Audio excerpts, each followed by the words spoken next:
Welcome to Legion Builds, where I guide you on how to bring your favorite fictional characters into Dungeons & Dragons. This video and all my content is made possible by my Patreon supporters, and it's dedicated to everyone who subscribes to my channel. You are all the reasons why this channel keeps going. Thank you.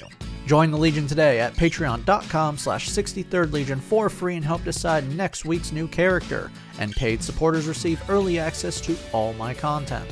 Today we're bringing to life the main protagonist of Kingdom Hearts, Sora.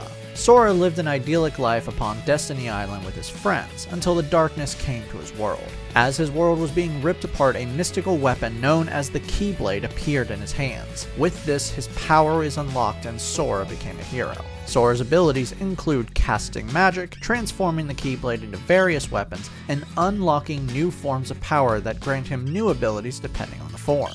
For this build, we'll be using the Player's Handbook and Xanathar's Guide to Everything. We're using standard point array to keep things simple, and we are multi-classing, but they use the same minimum, so there should be no real problem. Make Charisma 15, Con 14, Dex 13, Strength 12, Wisdom 10, and we're going to be dumping Intelligence with an 8. You're not dumb by any standard, but it's not important for this build, and you're not really a genius. Would have rather put the 10 here, but I didn't want to dump Wisdom.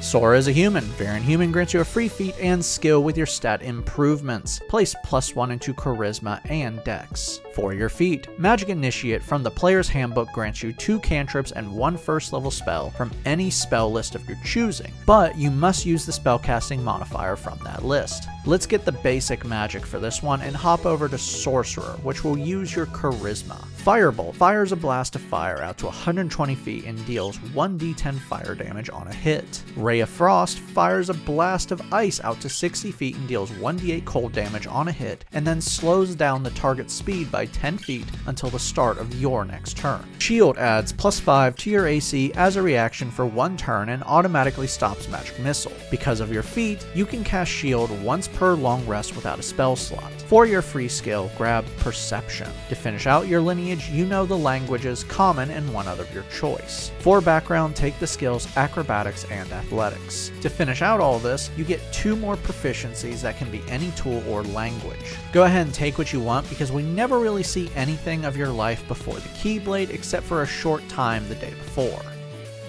Level 1 Warlocks start off with 2 skills. Take Investigation and Arcana. Yeah, 2 skills that need Intelligence. I'm sorry, but that's what Warlocks get. You're proficient in Light Armor, Simple Weapons, and the saving throws Wisdom and Charisma. Otherworldly Patron is the source of your power. It all started with the Keyblade, so let's grab Hexblade from Xanathar's. Hex Warrior gives you proficiencies in all weapons, shields, and medium armor. You can also bond with a weapon after a long rest as long as you are proficient with it and it lacks the two-handed property. Once bonded, you can now use your Charisma for attack and damage with this weapon. This lasts until you finish a long rest, but you can rebond with the weapon afterwards. Hexblade's Curse lets you lock onto a creature within 30 feet and curse them with a bonus action. For the next minute, you will deal bonus damage to that creature equal to your proficiency bonus when you hit them. You crit on 19 or 20, and when the creature dies, health drops from them and you can heal yourself equal to your Warlock level plus Charisma modifier. You can use this feature once per short or long rest. Pact Magic makes you a fake spellcaster, which will be great when we multi-class so we don't have to do extra math.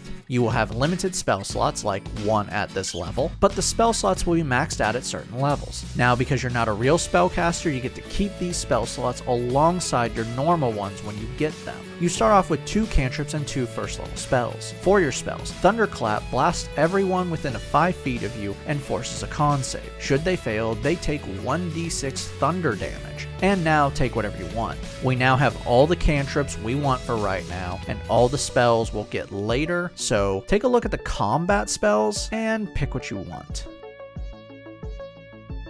Level 2 Warlocks gain Eldritch Invocations. These are special gifts you receive from your patron that grant new abilities or even enhance ones you already have. You get 2 at this level. For your invocations, Armor of Shadows gives you the spell Mage Armor, but you are now able to cast it without a spell slot or material components. Mage Armor gives you an AC of 13 plus Dex for 8 hours when you're not wearing armor. Mask of Many Faces gives you Disguise Self, which you can cast without a spell slot. This makes you appear as someone else, or maybe yourself in a more unique form so you can better fit in for 1 hour. This is just an illusion and will not hold up to investigations. Is it needed? No, but it's flavor. For your new spell, take whatever you want. By the way, you now have 2 spell slots.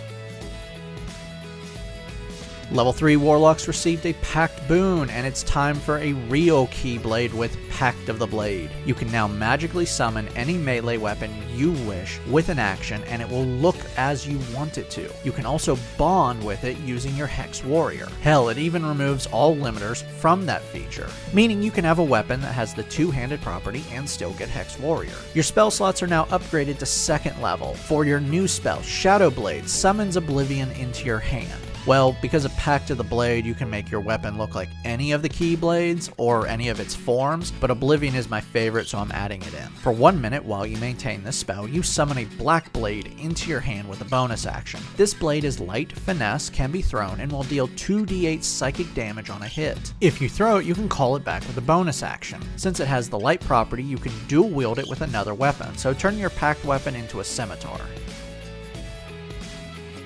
Level 4 Warlocks earn our first ability score improvement, bump up Charisma for more power. For your new spell, take what you want. You also get a new cantrip here, have fun.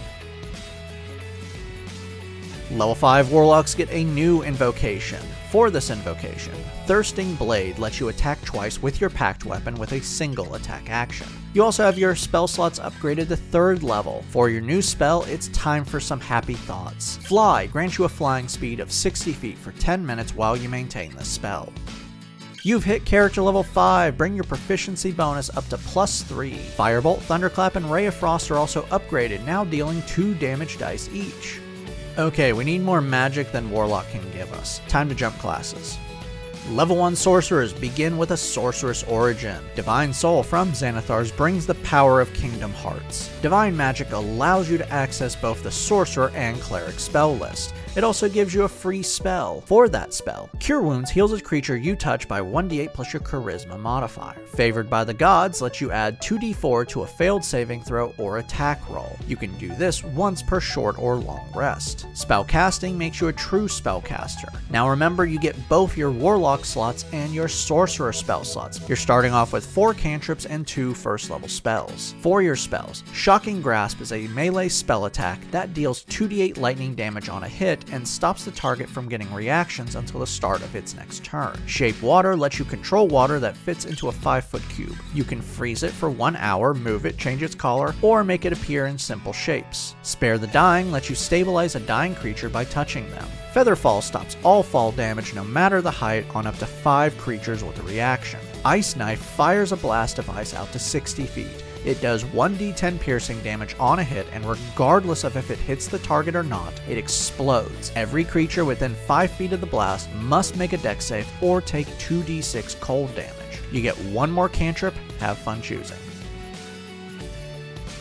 Level 2 Sorcerers gain Font of Magic. This grants you sorcery points equal to your sorcerer level. Right now you can use these to recover spell slots by burning points, or burn spell slots to regain points. You'll get more uses later on, but for now this is it. For your new spell, Shield of Faith surrounds you or a creature within 60 feet with a field of energy, granting you +2 to your AC for 10 minutes while you maintain this spell.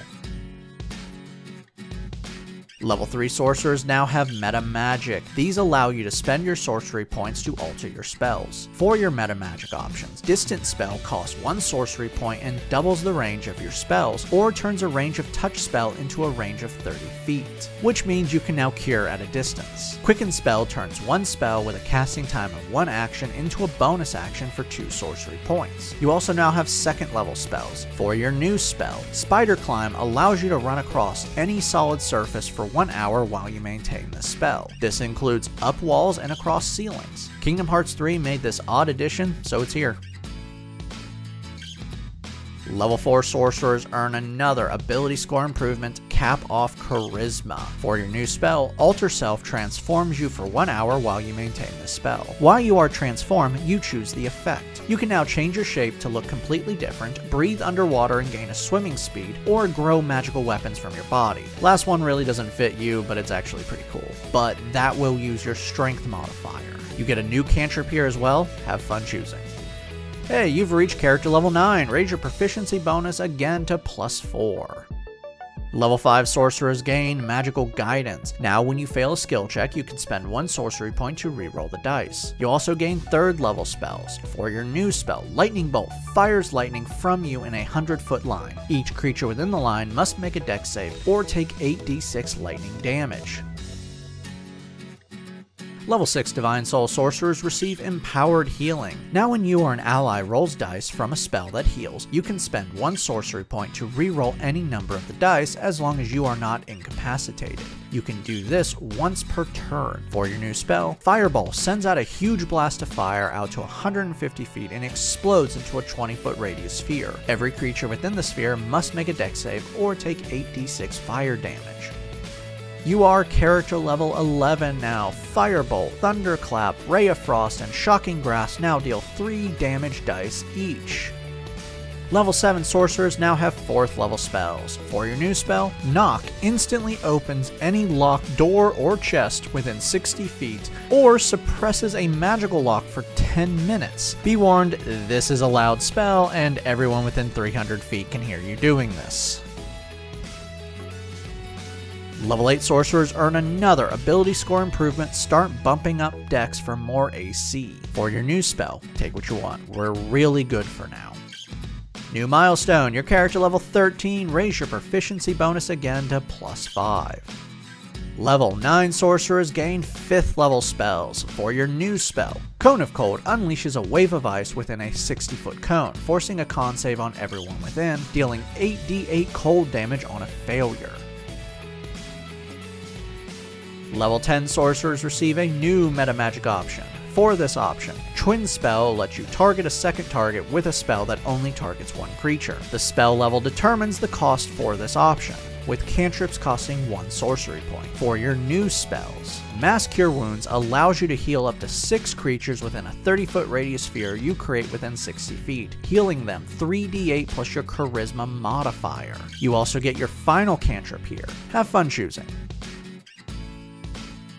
Level 11 sorcerers now have 6th level spells, and it's time for Final Form, or maybe your anti-form. Tasha's Otherworldly Guise unleashes your power, transforming you for 1 minute while you maintain the spell. When you transform, you choose the plane you're associated with, upper or lower. This grants you new abilities depending on the form. With upper, you are immune to radiant and necrotic damage and immune to the charmed condition. Lower, you are immune to fire and poison damage and immune to the poison condition. Regardless of the plane, you gain +2 to your AC, you can attack twice with a single attack action even without your packed weapon. All attacks are magical, and you gain a flying speed of 40 feet. This says wings appear, but spinning flying swords works for me. Level 12 sorcerers earn our final ability score improvement. Let's place this into dex for more AC.